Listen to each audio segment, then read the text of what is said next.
इतिहास लिखने के लिए कलम की नहीं, हौसलों की जरूरत होती है। और आज मेरे साथ एक ऐसी स्टूडेंट हैं जिन्होंने बहुत सारी चुनौतियों को कहीं ना कहीं अपॉर्चुनिटी में कन्वर्ट कर दिया। सो मैं आपको इंट्रोड्यूस करूंगी एक बहुत ही प्यारी लड़की से जो रोहतक से यहाँ पे है। So very warm welcome Nisha. Thank you ma'am.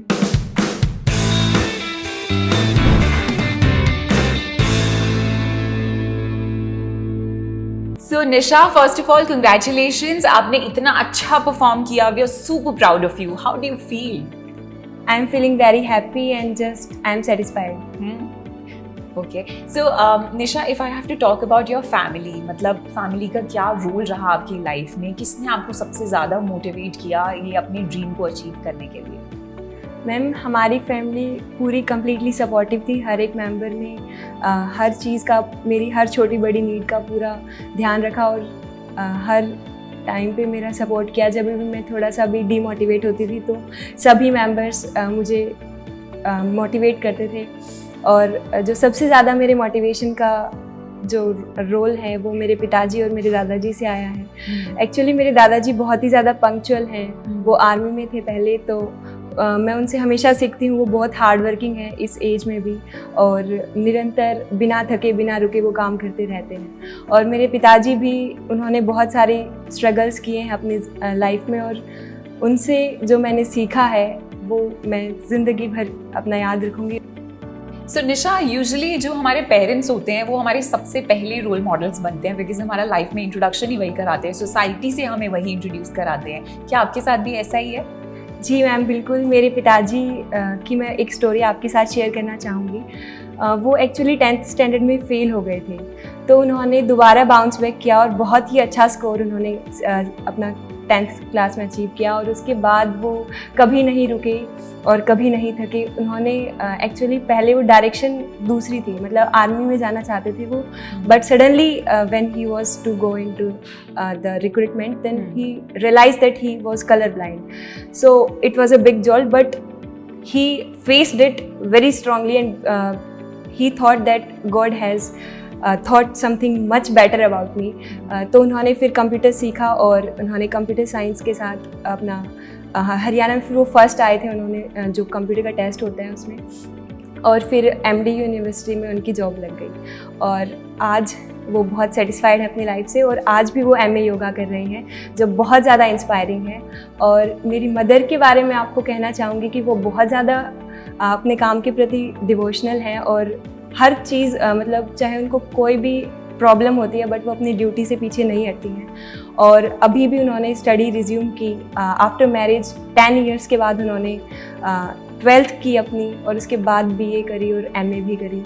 और that was very very inspiring for me. And here at Aakash Byju's I got the environment to study very properly, to understand very concept deeply, and all our teachers were very supportive.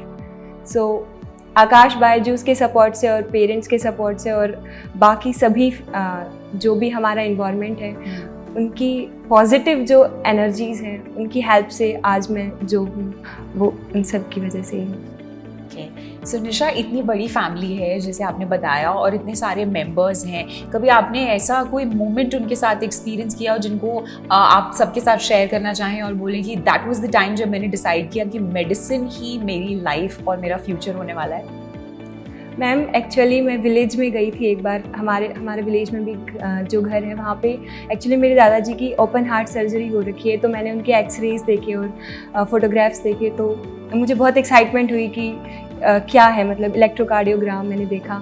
तो मुझे लगा कि मेरे को medicine में pursue करना है, क्योंकि इतनी सारी इंटरेस्टिंग बातें हैं और सीखना है कुछ, और अपने दादाजी जैसे ही और व्यक्तियों की बहुत सेवा करनी है। वाओ, ये कितना अच्छा थॉट है आपका, और आपकी हिंदी बहुत ही अच्छी है। तो मैं अब आपसे ये जानना चाहूँगी कि आपने खुद को ग्रूम कैसे किया? आपने कैसे डिसाइड किया कि आकाश बायजूस ही मेरी लाइफ का एक इम्पॉर्टेंट हिस्सा बनने वाला है? मैम जब मैं 8th स्टैंडर्ड में थी तो हमारे स्कूल प्रिंसिपल ने सजेस्ट किया कि आप आकाश में एनरोल करवाइए, अपनी फाउंडेशन को स्ट्रॉन्ग करिए। तो मैंने 9th स्टैंडर्ड से आकाश बायजूस में एनरोल किया और 9th 10th 11th 12th की जर्नी आकाश के साथ कंप्लीट की। आई एम श्योर इतने सारे स्टूडेंट्स यहाँ पे मोटिवेटेड हो रहे हैं। तो अब बात करते हैं नीट एग्जाम की, जो सबसे टफ होता है, और आई एम श्योर आपने अपने लिए टारगेट और एक स्कोर अचीव करने के लिए थॉट बनाया होगा कि ऐसे से मैं करूँगी। वो प्लानिंग क्या थी आपकी, आपने क्या स्ट्रैटेजी अपनाई जो स्टूडेंट्स को आज पता होनी चाहिए? मैं अपनी प्रिपरेशन में बहुत ही सिंप्लीफाइड थी। मैंने सबसे पहले क्लास नोट्स को, जिस दिन क्लास में नोट्स बनवाते थे उसी दिन रीड किया उनको और अच्छे से समझा। उसके बाद NCERT से रीडिंग ली और फिर मॉड्यूल सॉल्व किए। बस मैंने इसके अलावा और कुछ नहीं किया। और जब हमारा कंप्लीट सिलेबस हो गया था उसके बाद हमें 11th में कैटलिस्ट रिसीव हुई थी, तो मैंने कैटलिस्ट कंप्लीट की और 11th और फिर 12th में कैटलिस्ट मैंने साथ साथ की थी और लास्ट प्लेट भी की थी कंप्लीट। ओके, तो आपने अपने फ्यूचर के बारे में कुछ सोचा है कि आपको एग्जैक्टली मेडिसिन में कौन से सब्जेक्ट में एक्सपर्ट बनना है, या अभी आप बाद में डिसाइड करेंगे आराम से?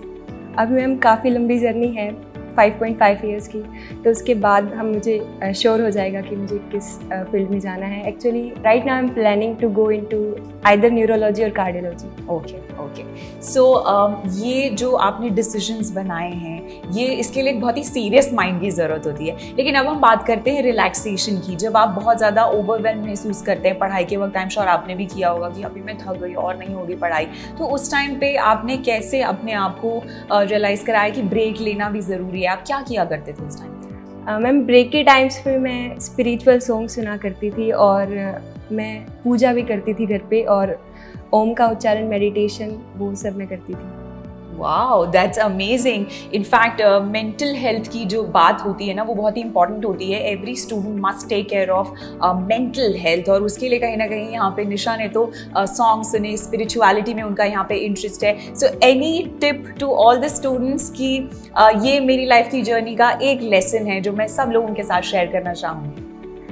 मैं कहना चाहूँगी कि ढलान से तो पत्थर भी लुढ़क जाया करते हैं, शिखर तक पहुँचने के लिए साधना चाहिए। तो आपको अपने लाइफ में जब भी डिफ़िकल्टीज फेस हो तो आपको उनसे हार नहीं माननी, बल्कि उनको डट कर फेस करना है और अपने जीवन में आगे बढ़ते रहना है। Wow, amazing.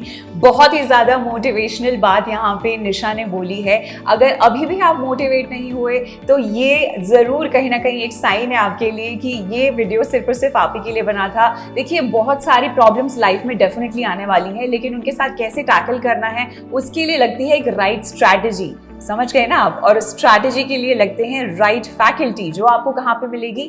आकाश बायजूस में। सो मैं आपको यही सजेस्ट करूंगी कि आज ही विजिट कीजिए akash.ac.in।